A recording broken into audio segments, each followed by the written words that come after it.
Aleluia, glória a Deus. Boa noite, minha igreja. Quero saudá-los com a graça e a paz de Jesus, amém? Vamos louvar ao Senhor?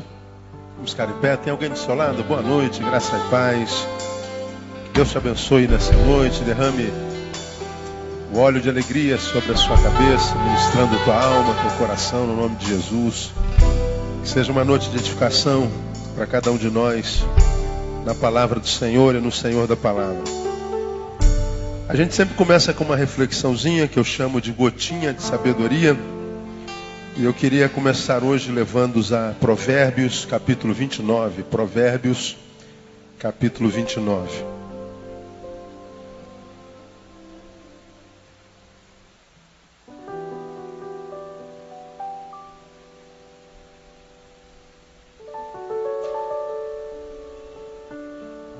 Hoje me foi enviado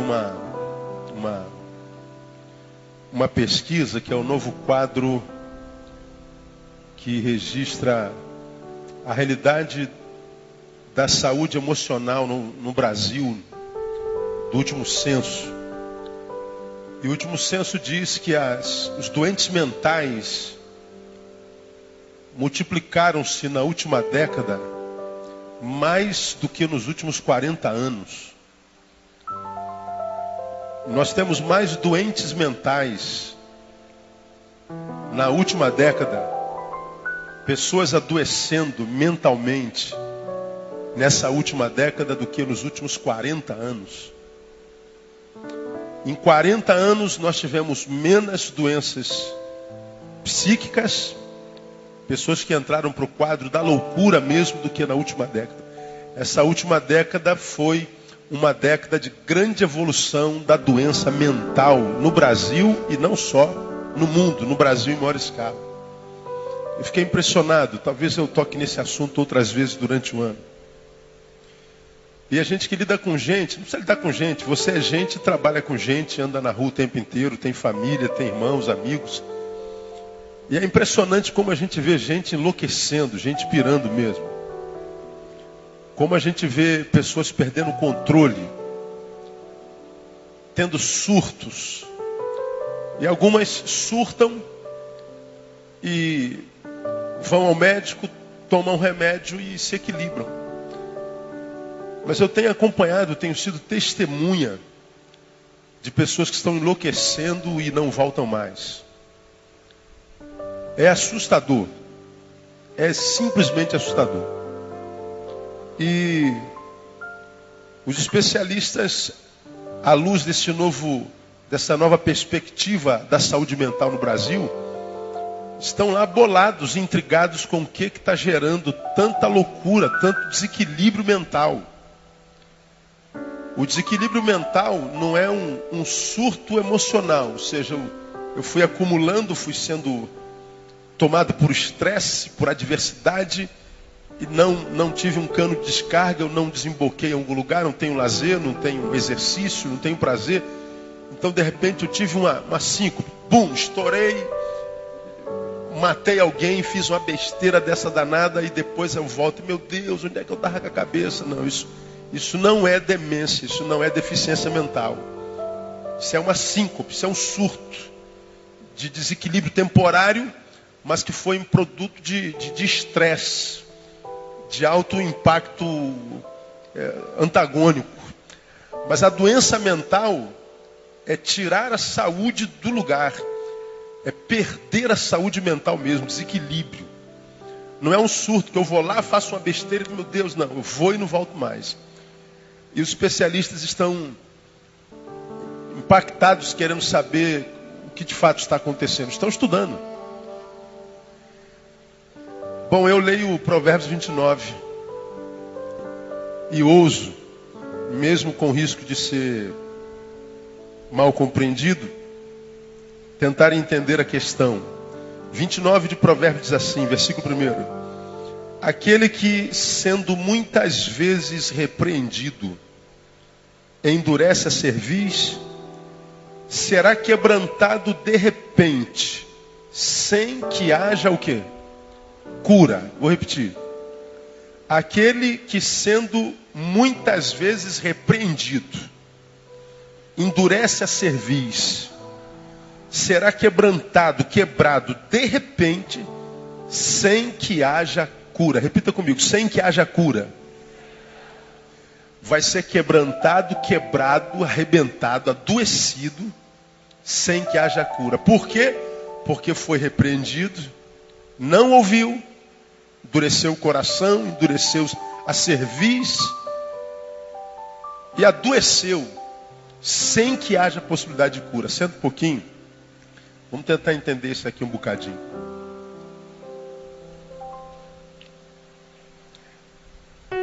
Temos médicos aqui, temos psiquiatras, temos psicanalistas, psicólogos, e a gente sabe que a pressão do meio pode adoecer sim. O estresse, ele minimiza nosso sistema imunológico, e nessa minimização do sistema imunológico, problemas emocionais nos acometem. Isso aí não precisa falar, que você já sabe muito bem.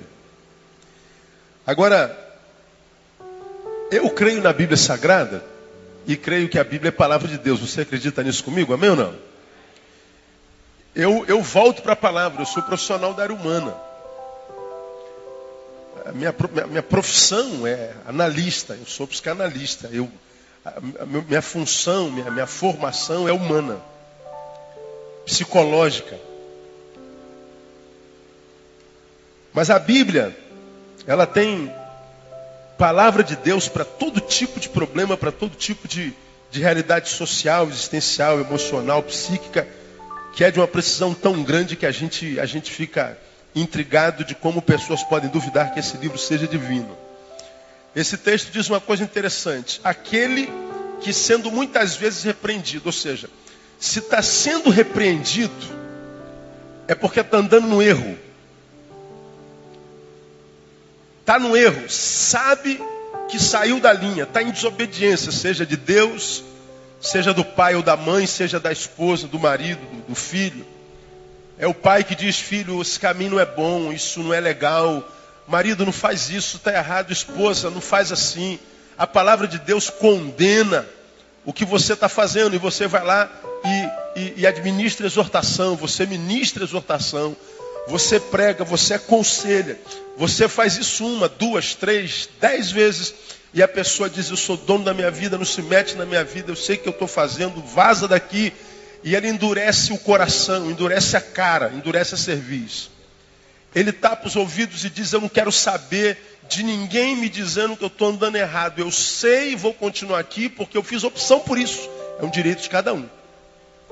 Agora, o sábio está dizendo o seguinte: quem anda no erro e é advertido porque a priori tem amigo. Tem alguém que se importe, tem alguém que ama. E alguém que tem amigo, que é um bichinho em extinção no mundo.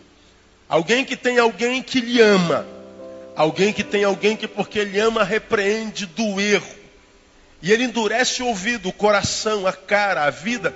Ele está dizendo assim: eu não valorizo amizade, eu não valorizo família, eu não valorizo Deus nem sua palavra. Eu não valorizo nada. Fui tomado por um egoísmo exacerbado e adoecido. É desse camarada que Deus está falando aqui. Ele está andando no erro, e se alguém chama atenção, a priori é porque ama. Agora, essa pessoa que endurece o coração, sobre todas as coisas está dizendo: eu abri mão do amor. Seu amor não me interessa, sua preocupação comigo, sua amizade, seu cuidado não vale mais nada para mim. Veja, não é só uma questão auditiva, é uma questão existencial. Ele está sendo repreendido, porque quando a gente não gosta de uma pessoa, a gente só repreende se estiver incomodando a gente. Agora, enquanto ele está fazendo as besteiras dele lá, o problema é dele, morra, não é verdade? Agora, quando ele vem tirar a nossa paz, a gente não repreende como quem ama, a gente repreende não porque ele está andando errado, mas porque ele está me incomodando. Portanto, a palavra de Deus aqui diz: quando você chegar a um ponto em que a tua cerviz, tua face, teu rosto, teu coração endureceram ao ponto de você não ouvir quem você ama, quem te considera, ou seja, ouvir quem é contigo, você está caminhando por um caminho sem volta. Você perdeu a capacidade auditiva, você se tornou um teimoso crônico, um doente existencial. E esse texto, portanto, além de falar de alguém que perdeu totalmente o senso de valoração, está falando de alguém que, portanto, perdeu a capacidade de audição a respeito do que eu falo muito aqui. Perdeu a capacidade de ouvir, acabou. Primeiro, no mundo espiritual, porque a Bíblia diz que a fé vem pelo ouvir. Não ouve mais, não há mais ação de Deus na vida. Não há mais ministração e a bênção da fé, que é um dom de Deus. E nós já aprendemos muito sobre fé. E esta é a vitória que vence o mundo, a saber, a vossa fé. Se eu não tenho fé, perdi a audição, a fé entra pelo ouvido, eu não consigo mais vencer o mundo, logo o mundo me vence. Então eu vou passar pelo mundo como um saco de pancada. Por quê? Porque a fé entra pelo ouvido. Quando a pessoa perde a capacidade auditiva, ela perde o poder espiritual. Poder espiritual que vem como algo secundário, porque nós já falamos da doença emocional, já não valoriza quem ama, quem exorta. Então a pessoa, quando ela perde a capacidade auditiva, irmão, ela não está se mostrando só uma pessoa teimosa, ela está mostrando-se uma pessoa adoecida no senso de valores, doente. Uma pessoa em quem Deus não pode mais agir, porque Deus age pela fé no coração, que entra pelo ouvido, e essa pessoa pode se quebrantar, se quebrar, adoecer, sem que haja cura. Quando eu peguei essa pesquisa do novo mapa da doença mental no Brasil, me assustei. Em 10 anos, mais doentes mentais do que nos últimos 40 anos. O mapa da saúde mental no Brasil comprova claramente que a sociedade está perdendo sentido. Bom, isso não é novidade, porque basta a gente olhar para o fruto da nossa sociedade, não é verdade? Está uma loucura. Agora, por que isso de alguma forma deveria nos preocupar? Nós fazemos parte dessa sociedade. Todos nós temos limites. O próximo desequilibrado pode ser eu, pode ser você. O próximo a perder o sentido pode ser um filho seu, um marido seu, uma filha tua. Alguém que você ama. E onde é que esse negócio começa a se instaurar? Na capacidade de ouvir. Irmãos, essa geração não ouve mais ninguém, não respeita mais nada.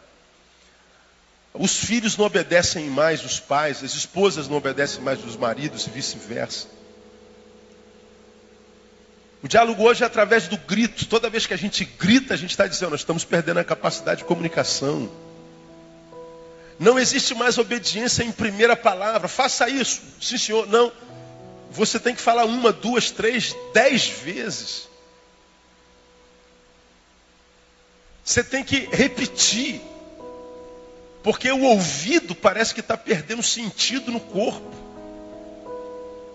Devíamos ouvir o dobro do que falamos, porque só temos uma boca e 2 ouvidos. Mas nós falamos o triplo do que nós ouvimos.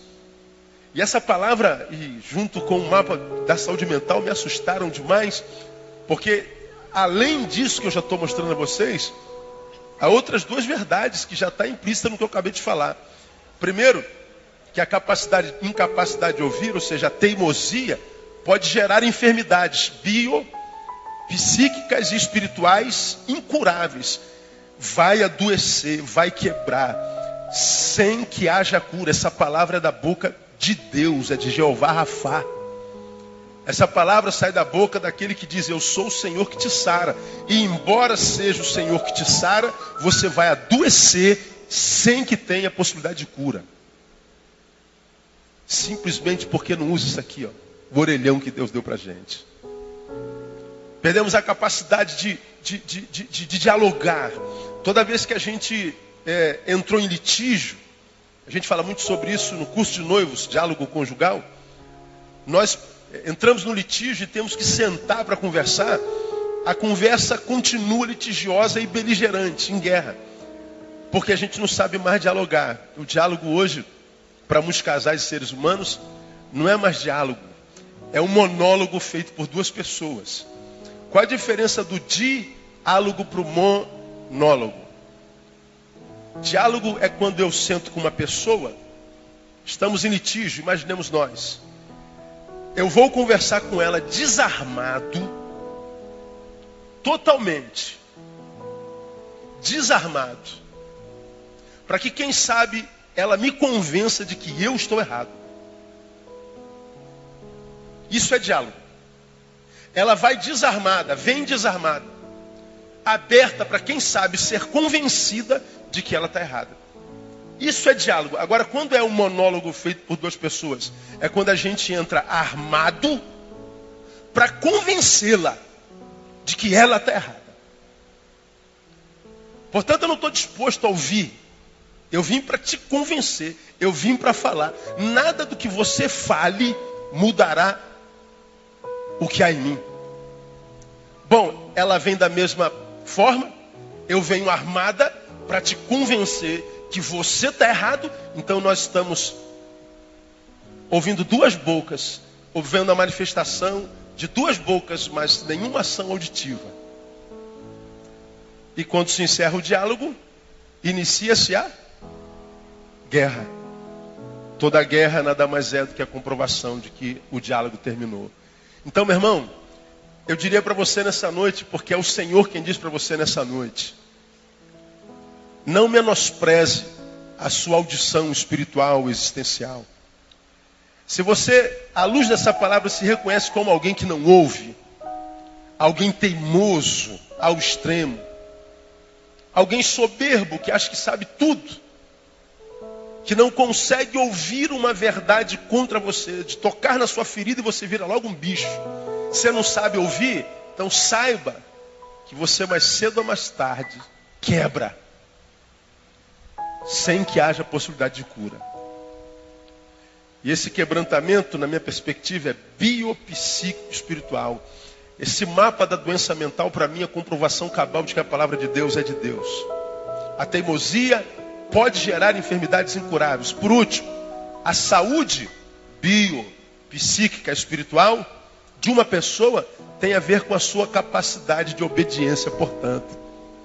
Se a teimosia adoece, a obediência cura. Obediência tem a ver com o Espírito Santo, santidade. E a rebelião tem a ver com quem? Com Satanás. Carnalidade.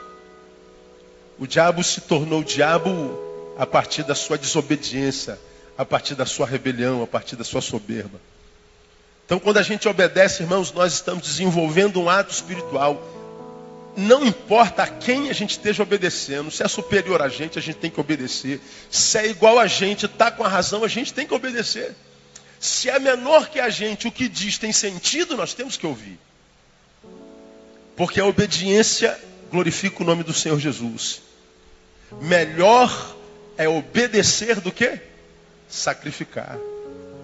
Eu não quero sacrifício de vocês, eu não quero loucura de vocês, esforço. Não, eu quero que vocês obedeçam. Obedecer é melhor do que sacrifícios. Porque a obediência glorifica o nome do Senhor. E a desobediência, a teimosia adoece. E pode adoecer sem que haja cura. Você conhece algum filho, irmão, na história da humanidade, que tendo desobedecendo pai e mãe se deu bem? Você conhece algum crente que, tendo desobedecido a palavra, sendo rebelde ao Senhor e aos seus profetas, que conseguiu ir a algum lugar com saúde? Você conhece algum sucesso de rebelião na história da humanidade? Não existe. Agora, na obediência, a recompensa. Esse mapa da saúde no Brasil, com certeza eu vou tocar nele durante esse ano, compartilhando com vocês, porque ele me preocupou bastante. Deve mexer contigo, deve mexer conosco. Porque a gente não pode perder a capacidade de ouvir. Bem-aventurado é o homem que tem um outro homem, uma pessoa que ama, que diz assim: não faz isso não, cara, está errado. Filho, amigo, amor, está errado. Pensa bem, raciocina mais um pouco.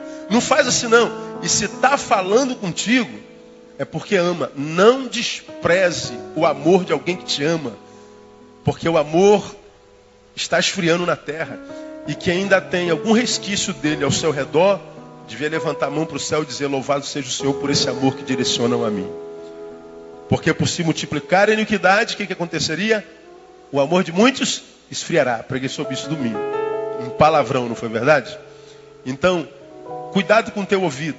Quando você for tratar da tua audição, não usa só cotonete. Pensa na audição espiritual, da audição existencial. E quando você for repreendido por alguém, mesmo que você fique irado, tente controlar a sua ira. E diga para si mesmo, pergunte para si mesmo: será que essa repreensão tem sentido? E se você vir que tem sentido, obedeça. E obedecendo você não vai se arrepender. Vai gerar saúde na tua vida no nome de Jesus. Como você tem aprendido, para mim a fé nada mais é do que a capacidade para remar contra a maré. A maré que a gente está vendo nesse mundo é de morte, é de doença. É de perdição, de desconstrução. Capacitados pela fé, a gente rema contra a desconstrução, contra a morte, contra a doença, e a gente vai andando em vitória no nome de Jesus. 1000 vão caindo do nosso lado, 10.000 vão caindo à nossa esquerda, mas nós continuaremos a não ser atingidos no nome de Jesus. A fé vem pelo ouvir. Que Deus te dê a capacidade de ter um ouvido que ouça, e que essas orelhas na sua cabeça não seja só para pendurar brinco. Em nome de Jesus. Recebe essa palavra? Amém ou não? Aplauda o Senhor por ela. Vamos ficar em pé?